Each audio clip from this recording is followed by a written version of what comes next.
ये असी फैसले किए है। एक फैसला एक असी इस गल की अज सख्त नोटिस लिया। पहली बारी होया इतिहास में सिरसे च हरियाणा सरकार ने 2 किसानों के खिलाफ देशद्रोही के केस दर्ज किए ने। एक असी अज जिहड़ा हर रोज़ चढ़ूनी साहब के पोलीटिकल होने के बयान आई जा रहे सी पंजाब के लोगों को मिशन पंजाब के नाम हेठ इस वेले असीं मोर्चा लड़ रहे हैं। इस वेले कोई राजनीति नहीं कर रहे। बार बार कहने के बावजूद वो फिर असीं उन्हां दे बयान कंडेम करते रहे, वो फिर बयान देंदे रहे।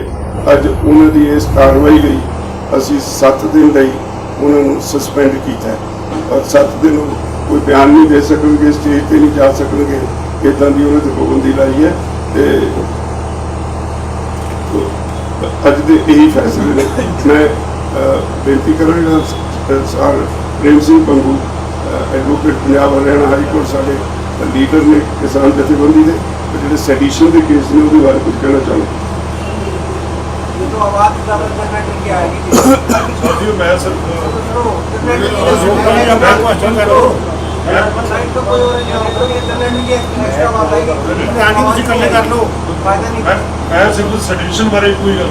बंद करा दो, बंद करा दिए, बंद करा दिए, जा करा के बंद करा दो।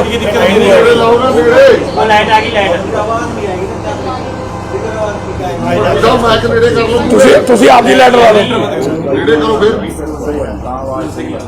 चलो जी। सिरसा दे विच कल हुई घटना ਉਹ ਯਾਰ ਸਾਰੇ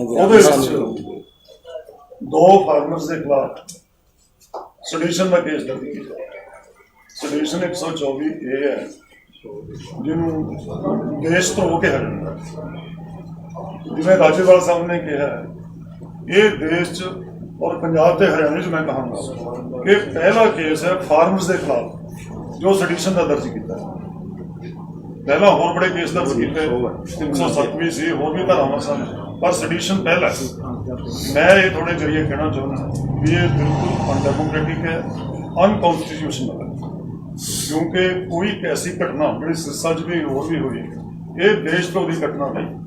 ऑनरेबल सुप्रीम कोर्ट ने बड़िया जड़ियाँ जजमेंट्स के हुण तक के है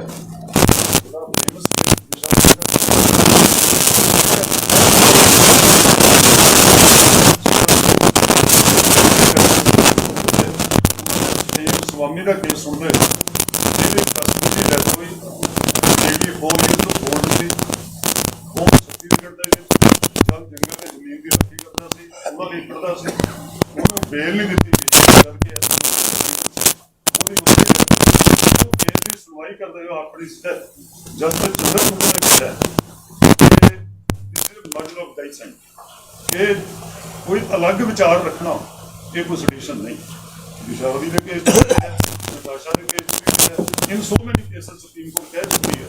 पर फिर भी जी सरकार है वो इन्होंने धारावां की गलत इस्तेमाल कर रही है और उन्होंने फार्मर्स के खिलाफ लोगों के खिलाफ जोड़े अपने हकों लिए लड़ते हैं ये धारावां से लाइया जा रही हैं जड़ियाँ केवल देश के खिलाफ कोई जंग का ऐलान करे, कोई देश विरोधी एक्टिविटी भी उन्होंने पर लगती है, फार्मर्स के नहीं लगती। सो असीं संयुक्त किसान मोर्चे इस सख्त नोटिस है और स्ट्रॉन्गली इसको कंडेम करते हैं। ये बिल्कुल उन्होंने केस वापस होना चाहिए पर हमारे ये भी शिकायत की। देखिए आज जो एक महत्वपूर्ण फैसला लिया गया मिशन यूपी और उत्तराखंड उसको लेके जो एक प्रोग्राम आज दिया गया जो 5 सितंबर का मुजफ्फरनगर का कार्यक्रम है वो एक राष्ट्रीय स्तरीय जो है किसान पंचायत होगी जिसमें देश के तमाम प्रदेशों के किसान उसमें हिस्सा लेंगे और उस पंचायत की शुरुआत के माध्यम से यूपी में जो हमारा हम अपना कार्यक्रम जो लोगों को अवेयर करने के लिए लेके चल रहे हैं यूपी और उत्तराखंड में, तो उसमें मैं लाखों की संख्या में किसान उसमें हिस्सा लेंगे और उसके बाद पूरी यूपी हर यूपी के मंडल स्तरीय यूपी में बैठक होगी यूपी के साथ साथ उत्तराखंड के जो दोनों मंडल हैं हमारी, उनमें बैठक होगी। और ये जो राष्ट्रीय व्यापी कार्यक्रम है उस कड़ी में यूपी और उत्तराखंड को हम शुरू में लेके चल रहे हैं। नवंबर के बाद, नवंबर तक का हमने कार्यक्रम तय किया। नवंबर तक हम ये तमाम अपने मंडल हैं उनको कवर कर लेंगे और नवंबर के बाद में जो भी संयुक्त किसान मोर्चे का निर्णय होगा इसको आगे लेके बढ़ेंगे। 7.5 महीने के बाद जिस तरह की उदासीनता सरकार की है और जिस तरह का रवैया और व्यवहार सरकार का, आज आपने देखा होगा ये जो अभी बात की, सरसा में हमारे साथियों के साथ देशद्रोह के केस लगाए जाते हैं। देशद्रोह का कोई मतलब होता किसी विदेशी ताकत के साथ मिलके देश के खिलाफ कोई साजिश रचना देशद्रोह कहलाता। अपनी मांग उठाने के लिए कोई आंदोलन करना देशद्रोह की श्रेणी में नहीं आता। 26 जनवरी और 26 जनवरी के बाद में इन्होंने एक ट्रेंड बना दिया था। जितने भी केसेस किसानों के बनाए उसमें 307 धारा 307 लगाई, चाहे किसी को चोट लगी ना लगी, केवल आंदोलन करने पे, आवाज उठाने पे 307 धारा लगी। तो ये सरकार निरंतर जब से किसान आंदोलन चला ये कानून की धाराओं का दुरुपयोग करके किसानों को दबाने का प्रयास करती है। हम आज इस प्रेस के माध्यम से बता देना चाहते हैं कि आज इतना कमजोर किसान को ना समझे। किसान में अवेकनिंग है, वो जानता है कि उसके अधिकार क्या, धारा कहाँ लगती है और किस तरह की लगती है। इस दबाव में आने वाला किसान नहीं है। ये आंदोलन जो है जितना सरकार दबाने का प्रयास करेगी उतना ही मजबूती के साथ आगे बढ़ेगा। हमारे हरियाणा से जोगिंदर नैन जी हैं, मैं उनसे निवेदन करूंगा वो बात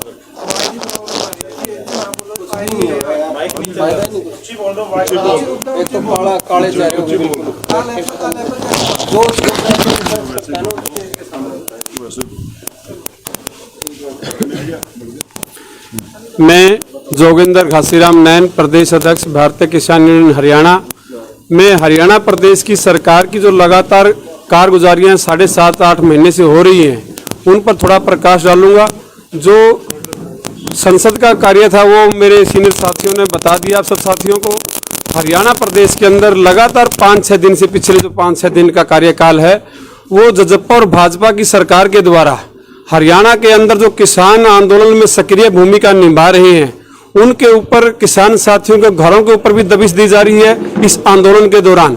और जो किसान साथी हमारे, हम ये कहते हैं खुले मंच से, आप मीडिया के माध्यम से, अगर हमारे किसी किसान साथी के द्वारा कोई ऐसी हरकत की गई है तो हम उसको सजा देने के हक में है। किसान साथियों के द्वारा कोई ऐसी हरकत नहीं की गई, लेकिन जो गाड़ियों के शीशे तोड़ने की बात आती है या गाड़ियों का कोई भी नुकसान पहुंचाने का काम किया जाता है, उस पर जो धारा 124 की लगाई गई है सरसा के अंदर, और जो भिवानी हिसार के अंदर, आज रोहतक के अंदर भी हमारे किसान साथियों के द्वारा जो प्रदर्शन किया जा रहा है उसको लेकर के हरियाणा प्रदेश की सरकार लगातार हमारे किसान साथियों के ऊपर दबिश बनाने का जो काम कर रही है। हम पहले भी कह चुके हैं कि लगातार 7.5 महीने से हरियाणा प्रदेश का पूरा किसान शांतिमय तरीके से अपने इस किसान आंदोलन की अहम भूमिका निभा रहा है, जो दिल्ली के चारों तरफ लगा हुआ है। और जो बात है आने वाली 22 तारीख के लेकर, उसमें भी सभी साथियों को स्पष्ट कर दिया गया है कि जो भी मेरे को किसान साथी हरियाणा का सुन रहा है, मैं उनसे भी अपील करना चाहता हूं कि वो एक अपना पासपोर्ट साइज फोटो, आधार कार्ड की कॉपी अपने जिला अध्यक्ष, ब्लॉक अध्यक्ष या अपने सीनियर किसान नेताओं के माध्यम से पहुंचाए। कोई भी किसान साथी ऐसा कार्य नहीं करना चाहता जिससे संसद के द्वारा कोई अवरुद्ध पैदा हो। हम अपनी आवाज को अंदर वकील, अपने MP MLA उठाएंगे और बाहर किसान साथी अपना पूर्ण रूप से आवाज उठाएगा। जय जवान जय किसान साथी। कोई नहीं हो जाएगा यार, फिर आवाज नहीं आएगी, आ रही है साडी भाई, आवाज नहीं आएगी, वीडियो क्वालिटी साडी बहुत लो भाई। फिर हम करते मना, हमारे को मना। हम भी साथियों 17 तरीक को ਅਸੀਂ 5-5 ਜਥੇ ਦੀਆਂ ਲਿਸਟਾਂ ਸਾਰੀਆਂ ਜਥੇਬੰਦੀਆਂ ਤੋਂ ਮੰਗਾ ਲੀਆਂ। 17 ਤਰੀਕ ਨੂੰ ਸਾਨੂੰ ਲਿਸਟਾਂ ਦੇ ਦੇਣਗੇ, ਬਾਕਾਇਦੇ ਉਹਦਾ ਐਂਟਰੀ ਕਾਰਡ ਸਾਰਾ ਕੁਝ ਦੇਣਾ ਹੈਗਾ। ਉਸ ਅਸੀਂ ਫੈਸਲੇ, ਕੱਲ ਸਾਡੀ 32 ਜਥੇਬੰਦੀਆਂ ਦੀ ਮੀਟਿੰਗ ਹੋਈ ਸੀ ਪੰਜਾਬ ਦੀ, ਕਿਉਂ ਮਿਸ਼ਨ ਪੰਜਾਬ ਵੀ ਦਿੰਦਾ ਸਾਡੇ ਸਾਹਮਣੇ, ਪਰ ਇੱਕ ਫੈਸਲਾ ਕਰਿਆ ਸੀ 32 ਜਥੇਬੰਦੀਆਂ ਨੇ, ਭਾਰਤੀ ਜਨਤਾ ਪਾਰਟੀ ਦਾ ਪੂਰਾ ਵਿਰੋਧ ਕੀਤਾ ਜਾਊਗਾ। ਜਿੱਥੇ ਵੀ ਜਾਣਗੇ ਕਾਲੇ ਝੰਡੇ ਦਿਖਾਏ ਜਾਣਗੇ, ਨਾਰੇ ਲਾਏ ਜਾਣਗੇ, ਪਰ ਇਹ ਸਾਡਾ ਕੋਈ ਪ੍ਰੋਗਰਾਮ ਨਹੀਂ ਕਿਸੇ ਨਾਲ ਹੱਥੋਂ ਪਾਈ ਕਰੀਏ। ਇਹ ਸੰਯੁਕਤ ਮੋਰਚੇ ਦਾ ਕੋਈ ਪ੍ਰੋਗਰਾਮ ਨਹੀਂ। ਕਾਲੀ, ਕਾਂਗਰਸੀ, ਆਮ ਪਾਰਟੀ ਵਾਲੇ ਕਾਮਰੇਡ ਉਹਨਾਂ ਦਾ ਕੋਈ ਵਿਰੋਧ ਨਹੀਂ ਕੀਤਾ ਜਾਊਗਾ। ਉਹ ਆਦਾ ਕਿਹੜੇ ਤਰੀਕੇ ਨਾਲ ਪ੍ਰਚਾਰ ਕਰਦੇ ਨੇ, ਉਹਨਾਂ ਤੋਂ ਸਵਾਲ ਪੁੱਛੇ ਜਾ ਸਕਦੇ ਨੇ, ਸਾਡੇ ਵਰਕਰ ਸਵਾਲ ਪੁੱਛਣਗੇ। ਇਹ ਫੈਸਲਾ ਹੈ। ਤੇ 32 ਜਥੇਬੰਦੀਆਂ ਦੇ ਲੀਡਰ ਸਾਡੇ, ਜੇ ਸਾਡਾ ਮੰਗਾਂ ਨਹੀਂ ਮੰਨੀ ਦੀਆਂ, ਅਸੀਂ ਪੰਜਾਬ 'ਚ ਇਲੈਕਸ਼ਨਾਂ 'ਚ ਨਹੀਂ ਜਾਵਾਂਗੇ। 32 ਦੇ 32 ਜਿਹੜੇ ਸੀਨੀਅਰ ਲੀਡਰ ਨੇ ਉਹ ਆਪਦੇ ਸੰਘਰਸ਼ ਦੇ ਵਿੱਚ ਰਹਿਣਗੇ। ਉਹ ਕੋਈ ਮਗਰ ਲੜਦਾ ਪੰਜਾਬ ਵਿੱਚ ਆਪਦੀਆਂ ਇਲੈਕਸ਼ਨ ਲੜੀ ਜਾਵੇ, ਪਰ ਇਹਨਾਂ ਲੀਡਰਾਂ 'ਚੋਂ ਪੰਜਾਬ 'ਚ ਕੋਈ ਨਹੀਂ ਜਾਊਗਾ। ਜੱਜ ਕੇ ਇੱਥੇ ਖੜਾਂਗੇ। ਇਹ ਗੱਲ ਸਾਡੀ ਪੰਜਾਬ ਦੇ ਵਿੱਚ ਕੱਲ੍ਹ ਪਾਸ ਹੋਈ ਹੈ।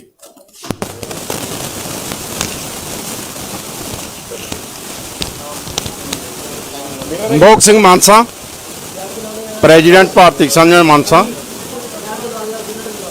ਜੋ ਪੰਜਾਬ ਦੇ ਵਿੱਚ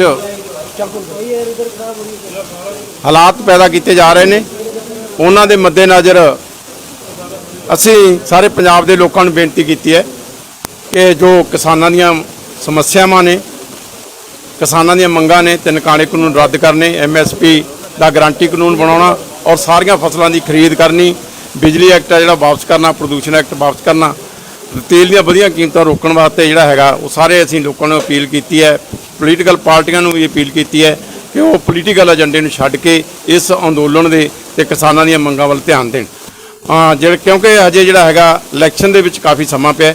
ਇਲੈਕਸ਼ਨ ਦਾ ਜਦੋਂ ਸਮਾਂ ਆਊਗਾ ਉਦੋਂ ਇਹਨਾਂ ਬਾਰੇ ਸੋਚਿਆ ਜਾ ਸਕਦਾ ਹੈ। ਪਰ ਅੱਜ ਜਿਹੜਾ ਪੰਜਾਬ ਦੇ ਲੋਕ, ਭਾਰਤ ਦੇ ਲੋਕ, ਉਹ ਸਾਰੇ ਦਿੱਲੀ ਦੇ ਮੋਰਚਿਆਂ 'ਤੇ ਬੈਠੇ ਨੇ, ਆਪਣੀਆਂ ਮੰਗਾਂ ਮਨਾਉਣ ਦੇ ਲਈ ਬੈਠੇ ਨੇ, ਆਪਣੇ ਹੱਕ ਸੱਚ ਦੀ ਲੜਾਈ ਲੜ ਰਹੇ ਨੇ। ਇਸ ਲਈ ਇਹ ਜਿਹੜਾ ਹੈਗਾ ਮਹੱਤਵਪੂਰਨ ਹੈ। ਜਿਹੜੀਆਂ ਚੋਣਾਂ ਨੇ ਉਹ ਅਗਲਾ ਜਿਹੜਾ ਹੈਗਾ ਏਜੰਡੇ 'ਤੇ ਆ ਸਕਦੀਆਂ ਨੇ, ਪਰ ਪਹਿਲਾ ਜਿਹੜਾ ਸਾਡਾ ਏਜੰਡਾ ਹੈ, ਪਹਿਲਾ ਜਿਹੜਾ ਸਾਡਾ ਪ੍ਰੋਗਰਾਮ ਹੈ, ਪਹਿਲੇ ਜਿਹੜਾ ਅੱਜ ਸਾਡਾ ਸੰਘਰਸ਼ ਚੱਲ ਰਿਹਾ ਹੈ, ਉਹ ਪਹਿਲ ਦੇ ਆਧਾਰ 'ਤੇ ਅਸੀਂ ਉਹਨੂੰ ਲੜਨਾ, ਜਿੱਤਣਾ ਹੈ। ਔਰ ਸਰਕਾਰ ਨਾਲ ਜਿਹੜੀ ਹੈਗੀ ਹੈ ਸਾਡੀ ਜੰਗ ਜਾਰੀ ਹੈ। ਪਿਛਲੇ ਸਮੇਂ ਦੇ ਵਿੱਚ ਅਸੀਂ ਵੱਖ-ਵੱਖ ਪੜਾਵਾਂ ਵਿੱਚੋਂ ਹੁੰਦੇ ਹੋਏ ਅਗਲੇ ਪੜਾਅ 'ਚ ਆਏ ਹਾਂ। ਹੁਣ ਜਿਵੇਂ ਸਾਡੇ ਸਾਥੀਆਂ ਨੇ ਦੱਸ ਹੀ ਦਿੱਤਾ ਹੈ ਕਿ 22 ਤੋਂ ਅਸੀਂ ਲਗਾਤਾਰ ਜਿਹੜਾ ਪਾਰਲੀਮੈਂਟ ਅੱਗੇ ਜਾ ਕੇ ਆਪਣਾ ਜਿਹੜਾ ਆਵਾਜ਼ ਬੁਲੰਦ ਕਰਨੀ ਹੈ। ਔਰ ਉਹਦੇ ਵਿੱਚ 17 ਤਰੀਕ ਨੂੰ ਅਸੀਂ ਜਿਹੜਾ ਹੈਗਾ ਵੋਟਰਜ਼ ਵਿਪ ਜਾਰੀ ਕਰਕੇ ਪਾਰਲੀਮੈਂਟ ਦੇ ਮੈਂਬਰਾਂ ਨੂੰ ਅੰਦਰ ਆਪਣੀ ਆਵਾਜ਼ ਕਿਸਾਨਾਂ ਦੇ ਹੱਕ 'ਚ ਉਠਾਉਣ ਦੇ ਲਈ ਅਪੀਲ ਕੀਤੀ ਹੈ ਔਰ ਉਹਨਾਂ ਨੂੰ ਇਸ ਗੱਲ ਦਾ ਚੇਤਾਵਨੀ ਪੱਤਰ ਭੇਜਿਆ। ਸੋ ਇਸ ਕਰਕੇ ਅਸੀਂ ਸਾਰੇ ਪ੍ਰੈਸ ਵਾਲੇ ਵੀਰਾਂ ਰਾਹੀਂ ਇਹ ਸਾਰੀਆਂ ਜਿਹੜੀਆਂ ਗੱਲਾਂ ਨੇ ਆਪਣੇ ਪਾਰਲੀਮੈਂਟ ਮੈਂਬਰਸ ਔਰ ਆਪਣੇ ਜਿਹੜੇ ਪੰਜਾਬ ਦੇ, ਭਾਰਤ ਦੇ ਲੋਕ ਨੇ, ਉਹਨਾਂ ਤੱਕ ਪਹੁੰਚਾਉਣਾ ਚਾਹੁੰਦੇ ਹਾਂ, ਤਾਂ ਕਿ ਉਹ ਸਾਡੇ ਇਸ ਅੰਦੋਲਨ ਦੇ ਨਾਲ ਜਿਵੇਂ ਪਹਿਲਾਂ ਮੋਢੇ ਨਾਲ ਮੋਢਾ ਜੋੜ ਕੇ ਜਿਹੜੇ ਖੜੇ ਨੇ, ਉਹ ਹੋਰ ਮੋਢੇ ਨਾਲ ਮੋਢਾ ਜੋੜ ਕੇ ਖੜਨ, ਤਾਂ ਜੋ ਹੈ ਕਿ ਸਾਡੇ ਜਿਹੜੀ ਸਰਕਾਰ ਹੈ ਉਸ ਤੋਂ ਇਹ ਮੰਗਾਂ ਮਨਾਈਆਂ ਜਾ ਸਕਣ। ਧੰਨਵਾਦ ਜੀ।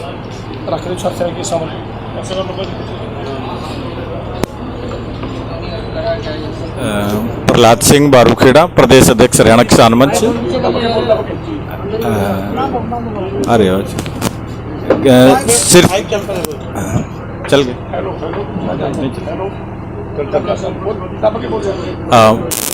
प्रहलाद सिंह बारूखेड़ा, प्रदेश अध्यक्ष हरियाणा किसान मंच। अभी जो संयुक्त मोर्चे की बैठक हुई उसके अंदर बातचीत सारे हमारे सीनियर लीडर ने बताई है।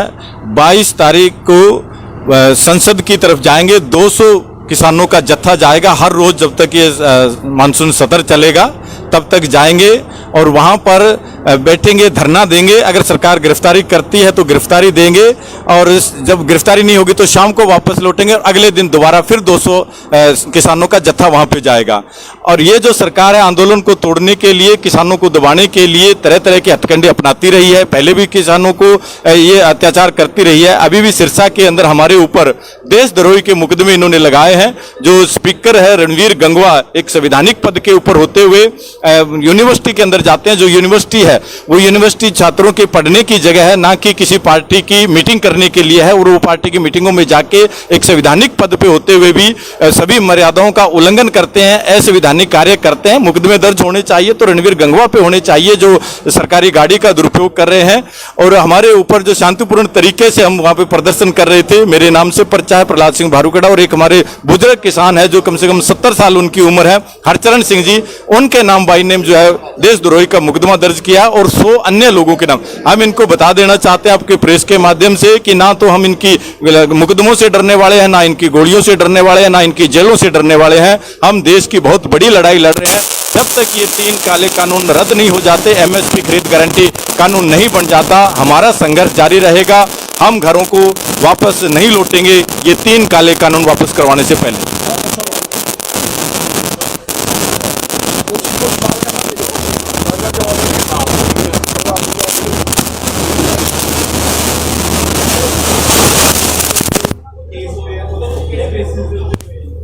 सिरसा डिप्टी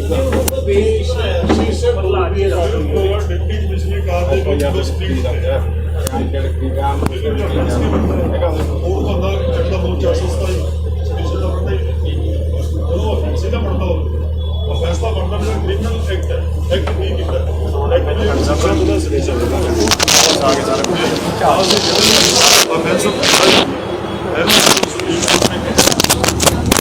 ਅੱਜ ਹੀ ਸੁਪਰੀਮ ਕੋਰਟ ਨੇ ਕਿਹਾ ਸਟੇਟ ਸਾਹਮਣੇ ਆ ਕੇ ਜੇ ਕੋਈ ਲੋਕੀ ਵਿਚਾਰ ਵੀ ਰੱਖਦਾ ਹੈ, ਅਲੱਗ ਵਿਚਾਰ ਰੱਖਦਾ ਹੈ, ਸਰਕਾਰ ਦੇ ਖਿਲਾਫ ਹੈ, ਕਿਸੇ ਦੇ ਖਿਲਾਫ ਹੈ, ਇਹ ਸੈਡੀਸ਼ਨ ਤਾਂ ਹੈ ਨਹੀਂ, ਇਹ ਤਾਂ ਵੈਸੇ ਇੱਕ ਫੰਡਾਮੈਂਟਲ ਰਾਈਟ ਹੈ।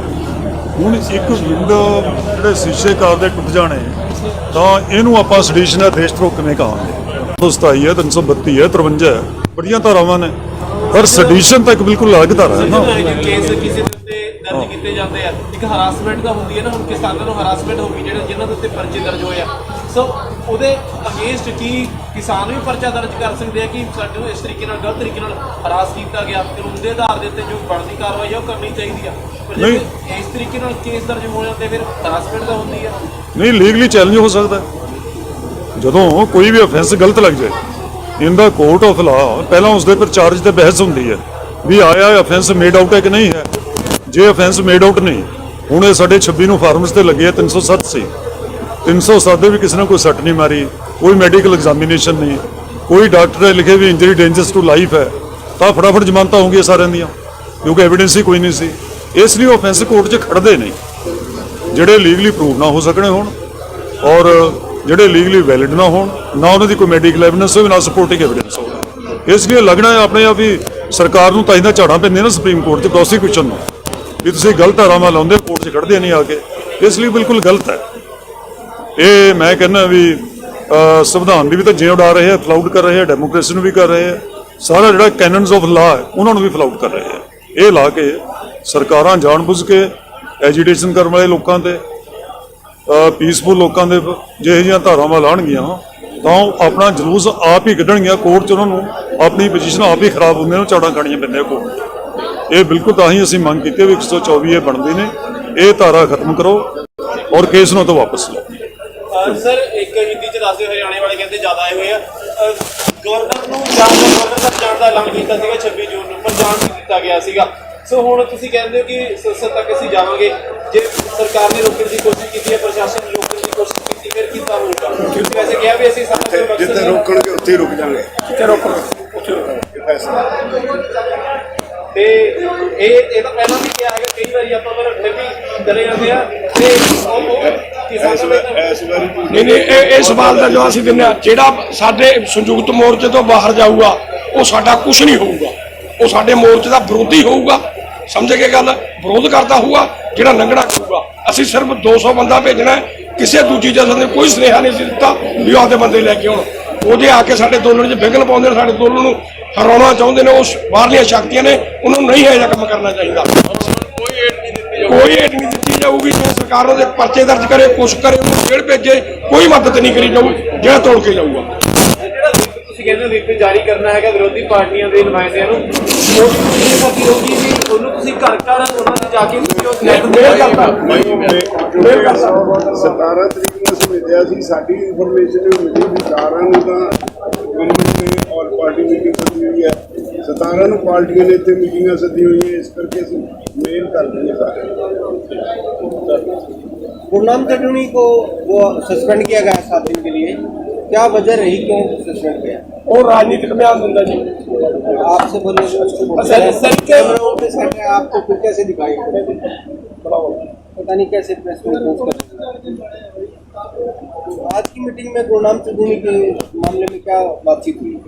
काफ़ी लंबे समय से वो पंजाब के सारी कंडीशन को पॉलिटिकल होने के लिए उकसा रहा था और बार बार हम इस बात को कंडेम करते रहे, हम कहते हैं कि जंग नहीं कर रहे, हमारा कोई प्रोग्राम नहीं है, तो वो नहीं रुके।